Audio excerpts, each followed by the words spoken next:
నిన్న మా కూరగాయల మార్కెట్కి వెళ్ళాను. అక్కడ పనస తొనలు అమ్ముతున్నారు. అయితే కొన్ని పనస తొనలు తెచ్చుకున్నాను. కొన్ని మాత్రం వాటి గింజలు ఉంటాయి కదా, సీడ్స్, అవి వేపుకొని తింటే చాలా బాగుంటుంది. ఇవి చూపిస్తాను మీకు ఎట్లా.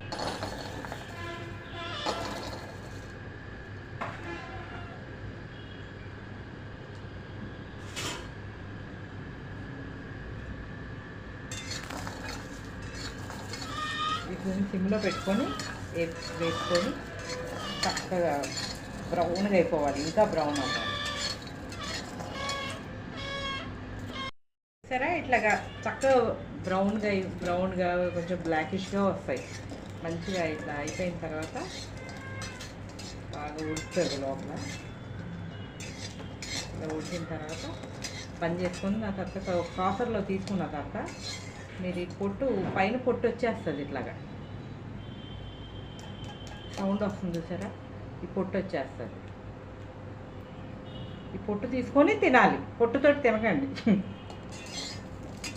ఇంతే, ఇది చాలా టేస్టీగా ఉంటుంది. ఊరిలో కట్లు పొయ్యి ఉన్న వాళ్ళు అట్లా బొగ్గుల మీద వేసేస్తారు. లైట్గా ఉన్న కొన్ని తీసుకొని బొగ్గుల మీద వేసేస్తే కుంపట్లో చక్కగా ఉడిపోతాయి లోపల. ఈ సిటీలో కాదు కదా, స్టవ్ మీదే చేసుకోవాలి.